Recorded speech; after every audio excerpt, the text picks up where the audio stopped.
Hey guys, welcome to the studio. Today, I want to talk to you about the value of slow and controlled movements.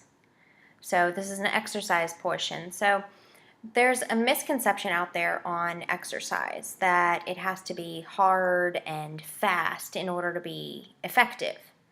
And this might sound funny when you hear me talking about the benefits of like high intensity interval training, which has a totally different thing.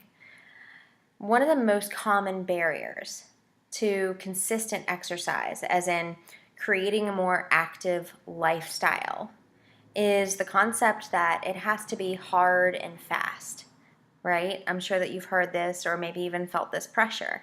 And I want to tell you that this is not the case. In fact, slow and controlled movements are highly beneficial. So let's explore this. Slow and controlled movements, they do a few things. Number one, they protect you from injury. Number two, they prolong time of tension in the muscle, which is further developing strength. So if we reason, muscle burns calories.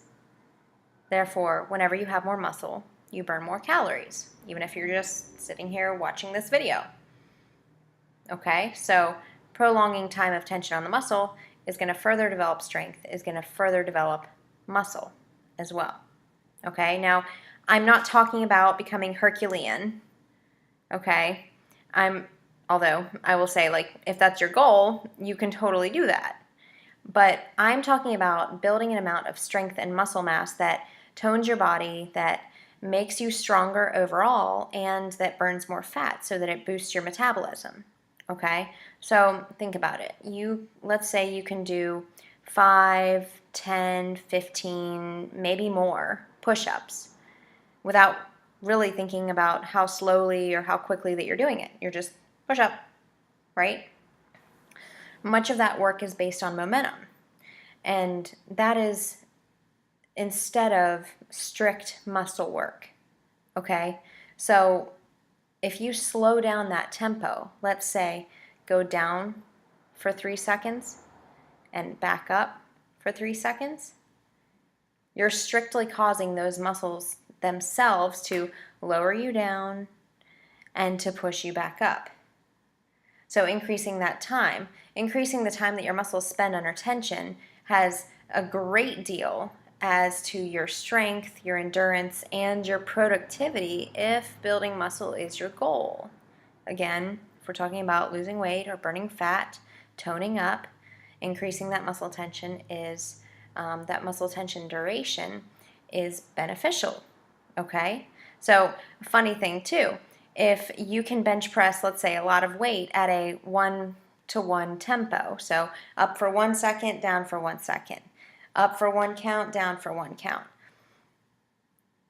What can you do? Like, okay, let's say drop to a push-up where you're just doing body weight for a 5-to-5 tempo, so down for 5 seconds, up for 5 seconds. It's a whole new game, and it's a whole new challenge. So exercising for muscle building does not have to be hard and fast. In fact, it should be a bit slower to truly engage the muscles to work on your behalf. So use muscle, not momentum. This is a big principle that I'm always using with my clients in the studio and remotely.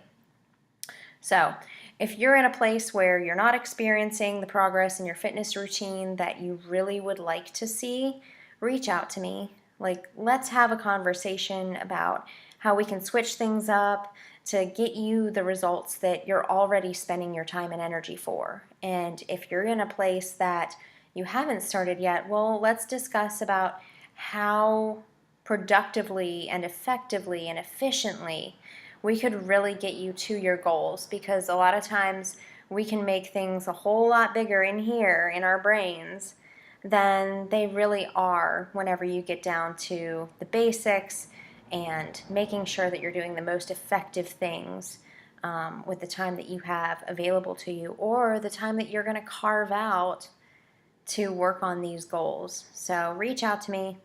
Have a great day. I'll talk to you soon.